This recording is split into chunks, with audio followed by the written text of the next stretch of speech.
Hey, what is going on, guys? Nick Herron here with Fantasy Football Facts, bringing you guys my top 5 favorite sleeper running backs for the 2018 fantasy football season. These are all guys who are going in the 10th round or later in 12-team PPR fantasy drafts. So these are guys that you can get real late in your drafts that can potentially give you some value. Now, before I get into this, I want to also mention that I do have a link to my Google spreadsheet of fantasy football rankings for the 2018 season in the description below, so be sure to check that one out. And I want to hear from you guys in the comment section below if there are any other running backs that you guys are looking for late in drafts that can help out some other players as well. Now, let's describe what I'm talking about with sleepers. These are guys that have the upside to potentially produce as running back 3, running back 2, or running back 1, and if everything kind of breaks the correct way anyway, in the 2018 season. They're not necessarily guys that have great floors.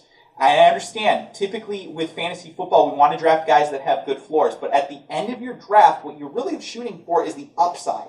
So I'm not interested in guys like, let's say, a Theo Riddick or somebody like that who's going to produce, 5, 6, 7 points a week. I mean, yeah, there's some value to that, but at the same time, I would rather have a guy who's going to produce nothing, but when the guy in front of him goes down, then he can step in and potentially produce 12 to 15 points a week for me. Because I know I'm not going to play him when he's not set up to produce, so I don't have to worry about that. But when he is out there and when he is getting touches, I want him in my lineup because he can do more.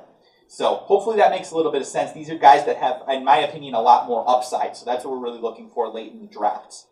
With that said, let's hop into it. The first running back that we're going to be talking about is actually a guy that I think has a chance to start in week 1, and that's Jordan Wilkins of the Indianapolis Colts, currently going as the running back 51 in the 12th round of fantasy drafts. I have him ranked as my number 44 running back overall in PPR formats.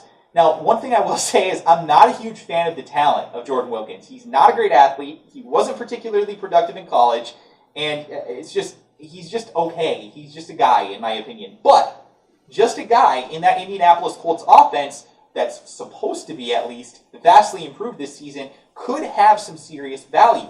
Andrew Luck, obviously, is the quarterback. They invested heavily in their offensive line early in the draft. There is fantasy production to be had in this backfield. And I really, really think that Jordan Wilkins is a guy that could potentially break out this season and be a fantasy football workhorse. We see right now Marlon Mack, supposed to be their starter, is not currently practicing. He's not ready to play in week 1. And if he's not ready to play in week 1 and Jordan Wilkins is ready to play in week 1, he's going to start over Nyheim Hines. Nyheim Hines might get some passing down work, but Jordan Wilkins is going to be out there for the majority of snaps. And if that happens, he has the possibility of getting touchdowns, he has the possibility of getting decent rushing yards, possibly some catches. That is the type of production that you can get as a running back 2 and put that into your lineup and be very, very excited about it. And I really think that that's what Jordan Wilkins could give you early in the season if Marlon Mack is not ready to go. And when Marlon Mack gets back onto the field, let's say it's week 2, week 3, if Jordan Wilkins looked good, they might not go back to Marlon Mack. They weren't particularly excited about him last year. Frank Gore got plenty of touches in that backfield. So obviously they're not super convinced that Marlon Mack's the guy going forward. I do have Marlon Mack actually ranked ahead of Jordan Wilkins, but I think where Jordan Wilkins is going right now in fantasy drafts, all the way down there, like I said, in the 12th round, there just isn't much more value that you can pull out of this position than a guy like Jordan Wilkins. I really think he has a good possibility of producing early this season and giving you quality fantasy football production, at least for the first couple of weeks where we see what happens, and then maybe you have another guy like an Aaron Jones or somebody like that that's coming back from suspension. You put them in your lineup if Wilkins doesn't work out. But I like him early in the season, certainly. Next on the list, Giovanni Bernard of the Cincinnati Bengals, currently going as the running back 50, also in the 12th round of fantasy drafts. I have him ranked as my number 43 running back. Now, look, I understand he's been in the league for a few years right now. It seems like he's been there for a very long time in Cincinnati and hasn't really done a whole lot. But look, this is a guy that was actually more productive on a per-touch basis last year than Joe Mixon. We don't really think about that, but he was. And this is also a guy that averages 46 catches per season throughout his career. And he's still 26 years old. He's young. He has plenty of tread left on the tires if given the opportunity. Now, I don't think he's going to start over Joe Mixon. I have Joe Mixon actually as ranked about as high as anybody right now in the fantasy football industry. So I think that obviously I'm expecting Joe Mixon to be the guy. However, I also expect that Giovanni Bernard is going to produce some value at least. I think he's going to give you 3, maybe 4 catches a week. And I think that that gives you some serious upside as well, because if he doesn't do anything in the running game at all, at least he's giving you a little bit in that passing game for the floor. And then if Joe Mixon does go down, obviously he's going to be able to step in and produce pretty good numbers like he did last year. He's one of the best handcuffs in fantasy football, but he also has some standalone value, and that's pretty rare, especially where he's going down here in the 12th round in PPR formats. Snag him up in those PPR formats, guys. If you miss out on running backs early, or if you need somebody that can just give you that upside late in your draft, Gio Bernard is a really good option. Bilal Powell is the next guy on the list, running back for the New York Jets. He also has been with that team for a few years, and we haven't seen him break out yet, but he's had some decent seasons at least.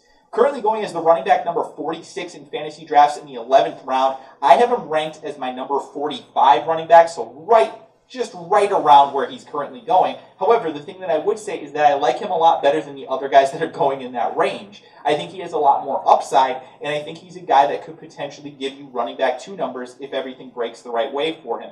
I don't expect the Jets to be a good offense this season, and with that said, I expect them to have to pass a lot. And if they're going to pass a lot, who do you want to have out there? A guy like Isaiah Crowell, who's just a between-the-tackles grinder, or do you want a guy that can catch passes?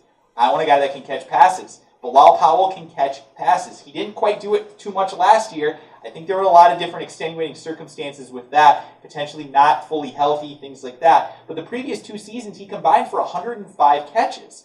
That's a lot of catches for a running back. Not many guys are producing 50 catches a season, and Bilal Powell can give you that. He also has the possibility of giving you some decent rushing yardage. He's not a guy that only gets catches like a Theo Riddick or even a Duke Johnson or somebody like that. He does carry the ball as well. He had 900 total yards of offense last year in 2017 in what was a bad offense where he was splitting touches. I mean, it really was not a good situation, and I think that he has more upside this year than Isaiah Crowell. So I am currently ranking him ahead of Crowell. I don't love this New York Jets offense, like I said, but I think that Bilal Powell is probably going a little too low for where he could potentially finish for you.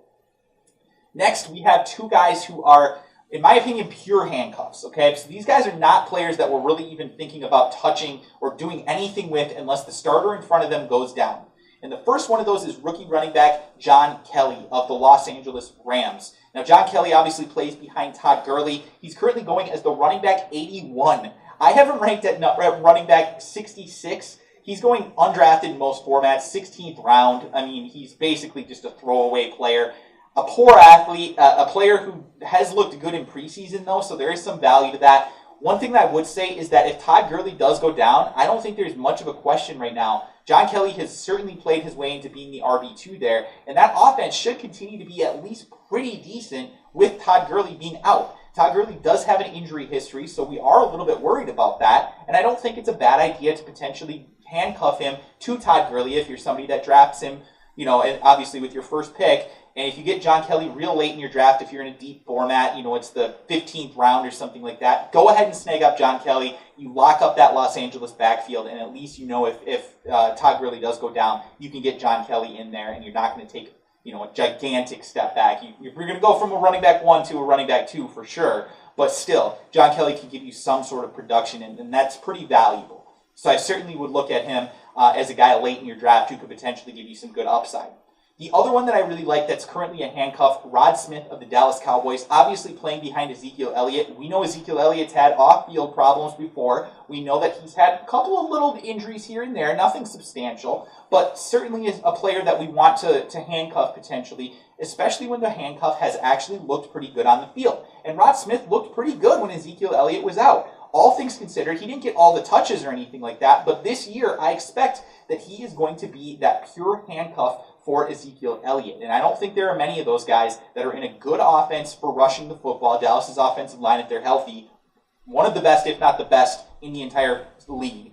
And so if he steps in and he is able to get plenty of a bunch of touches in that backfield, he has some value almost certainly. Last year, 6 games Ezekiel Elliott was out. Rod Smith scored 5 touchdowns. Now, obviously, we don't expect anything like that to continue, but even if he gets half that many, even if he only gets 3 touchdowns in 6 games, that's still a pretty good pace. That would give you 8 touchdowns on the season if he was out there for all 16. So that's a pretty good value. Obviously, he can catch passes as well. We've seen that.